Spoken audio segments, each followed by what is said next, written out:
Hello, and welcome to another edition of The Stench of Truth.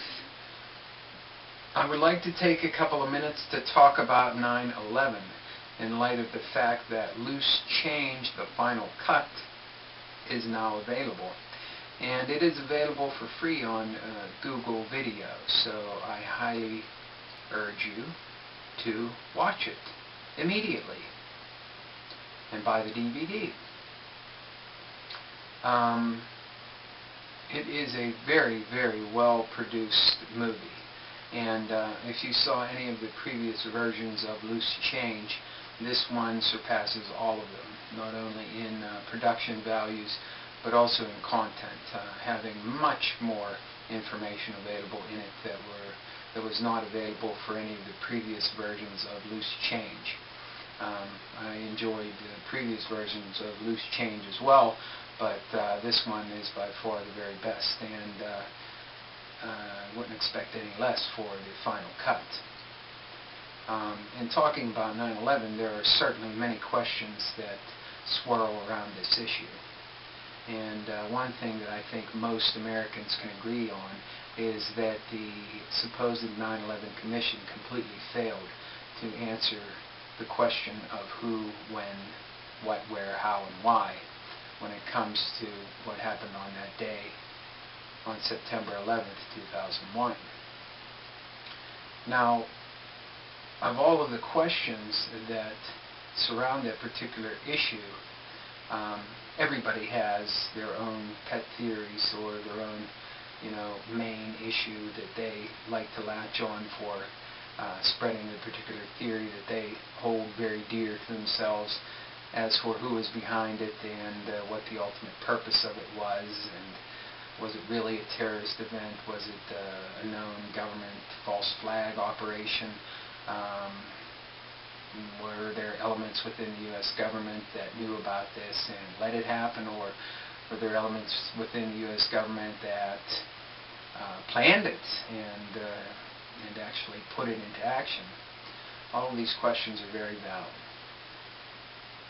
Now, I'm not here to say that one particular theory is better than another, or to shoot down anybody's theory in particular as to what occurred on that day. I will point out a couple of issues that I think need to be investigated much better than they were by the supposed 9/11 Commission. And that is the money trail, which the 9/11 Commission deemed to be unimportant. And the $100,000 that was transferred from the chief of the ISI, the Pakistani secret intelligence agency, to Mohammed Atta just prior to 9/11.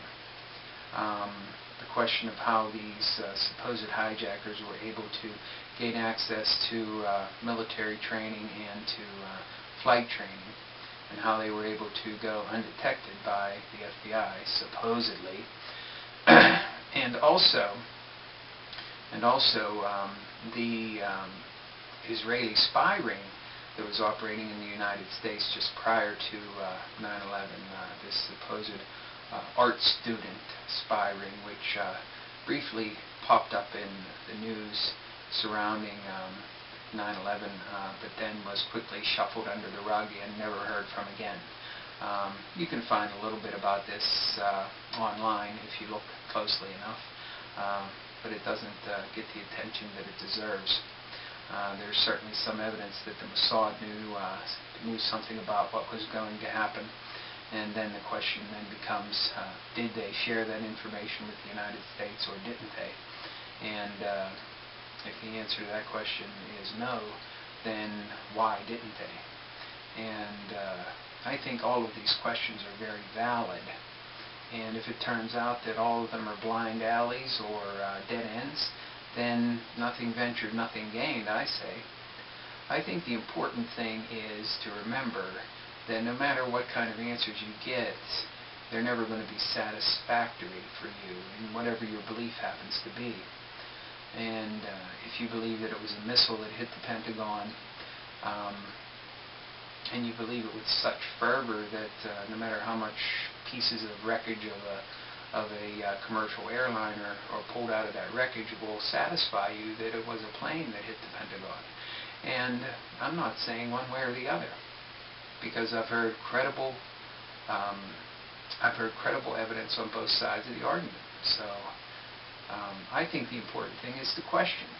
I think the important thing is to constantly throw out there so that the powers that be behind the scenes know that the population of this country, at least not in full, are not the sheeple they expect they are, and will not just lie quietly by and not speak up and let our voices be heard and know that we're still questioning this.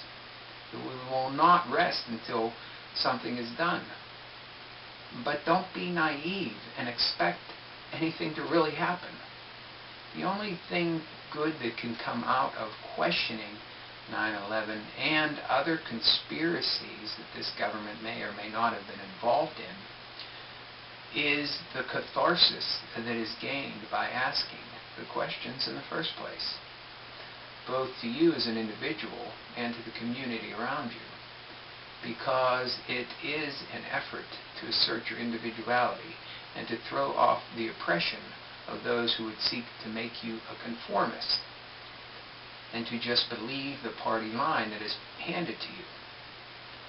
This is a way of saying that you reject the 1984 Big Brother style of clamping down on people and clamping down on dissent.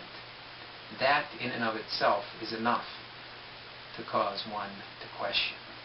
So, in conclusion, I urge you most strongly to see Loose Change, The Final Cut, and to keep questioning what exactly happened on 9/11, what exactly happened in every significant event within the last 30, 40, 50 years, you name it, ever since World War II. Who was really behind the scenes? Where did the money come from? What was the ultimate purpose of it? Who were the ones that benefited? Keep asking those questions, but be realistic. Don't be naive and expect that the hidden hand behind things will just suddenly fall over and reveal their whole secret machinations to you, or that you'll even get any answer at all. And remember that the best thing that you can hope for is the catharsis of asking the questions in the first place. And if it does so happen that it yields answers that satisfy you, then more's the better. But don't be naive and expect that anybody's going to listen or do anything, or that there will be a real investigation. So, please watch Loose Change Final Cut on Google Video and buy the DVD, and keep on keeping on asking those questions, and show the man that you're not going to be oppressed, and show the 1984 Big Brother government that you will not be silenced. Thank you. Good night.